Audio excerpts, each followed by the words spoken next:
क्या आपने कभी सोचा है कि कूड़े के ढेर से दाने चुनने वाला एक भूखा भिखारी एक दिन राजा बन सकता है? और अगर मैं कहूं, उसकी किस्मत बदलने वाला कोई इंसान नहीं बल्कि एक मोर था, तो शायद आपको यकीन नहीं होगा। लेकिन यह कहानी है धनराज नाम के एक ऐसे गरीब आदमी की जिसकी जिंदगी एक दिन पूरी तरह बदल गई। बहुत पुराने समय की बात है।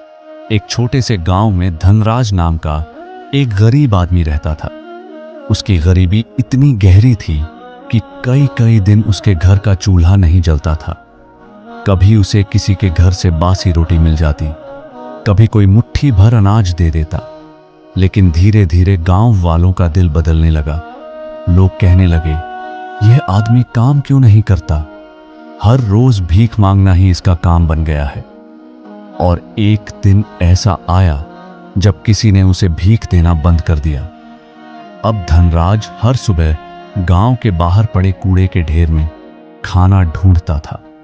कभी बाजरे के कुछ दाने, कभी बासी रोटी का टुकड़ा, और कई बार उसे पूरा दिन भूखा ही रहना पड़ता। एक दिन जब वह कूड़े में कुछ ढूंढ रहा था, अचानक उसकी उंगलियों को मिट्टी में कुछ सख्त महसूस हुआ। उसने मिट्टी हटाई और उसकी आंखें चमक उठीं। वह 20 पैसे का सिक्का था। उसने उस सिक्के को ऐसे संभाल कर रखा जैसे कोई अनमोल खजाना हो। उसे क्या पता था, यही छोटा सा सिक्का उसकी किस्मत बदलने वाला है। अगले दिन उसने एक आदमी को बांस की टोकरी लेकर जाते देखा। धनराज ने पूछा, भाई इसमें क्या है? आदमी बोला, मोर के बच्चे हैं, बेचने के लिए ले जा रहा हूं। पास खड़े 2 अमीर लोग हंसने लगे। अरे इसे क्यों बता रहे हो? यह तो खुद भूखा रहता है। लेकिन धनराज चुप रहा। उसने अपने कपड़े की गांठ खोली और वही 20 पैसे का सिक्का उस आदमी के सामने रख दिया। क्या इस पैसे में मुझे एक मोर का बच्चा मिल सकता है? मोर बेचने वाला आदमी कुछ देर उसे देखता रहा।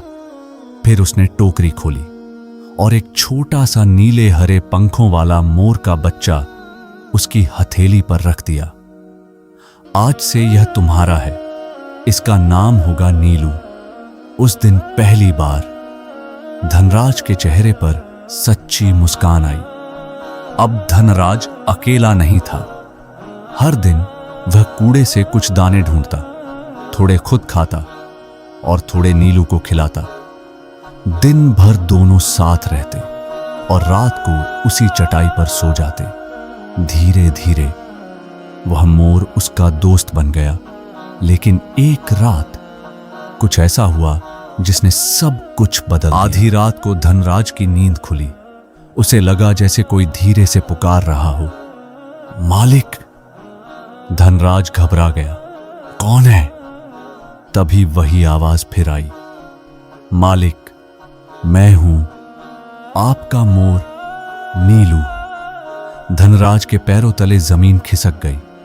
लेकिन नीलू ने कहा, डरिए मत मालिक, आपने मुझे भूखे रहकर भी खिलाया है। अब मेरी बारी है आपकी किस्मत बदलने की।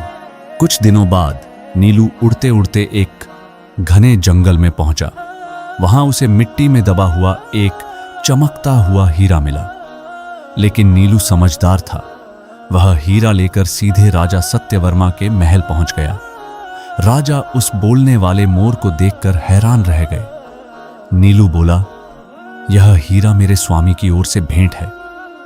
राजा इतने प्रभावित हुए कि उन्होंने कहा, मैं अपनी बेटी राजकुमारी मंदाकिनी का विवाह तुम्हारे स्वामी से करना चाहता हूं। नीलू वापस धनराज के पास गया। उसे नहलाया, उसे राजसी कपड़े पहनाए और धीरे धीरे उसे एक राजकुमार की तरह बना दिया। जब धनराज महल पहुंचा तो कोई पहचान ही नहीं पाया कि वह वही भिखारी है।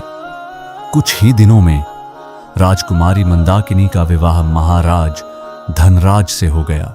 उस दिन धनराज को समझ आया, गरीबी इंसान की पहचान नहीं होती। अच्छा दिल और दया कभी न कभी किस्मत जरूर बदल देती है। और कभी कभी भगवान हमारी मदद करने के लिए एक छोटा सा मोर भी भेज देते हैं।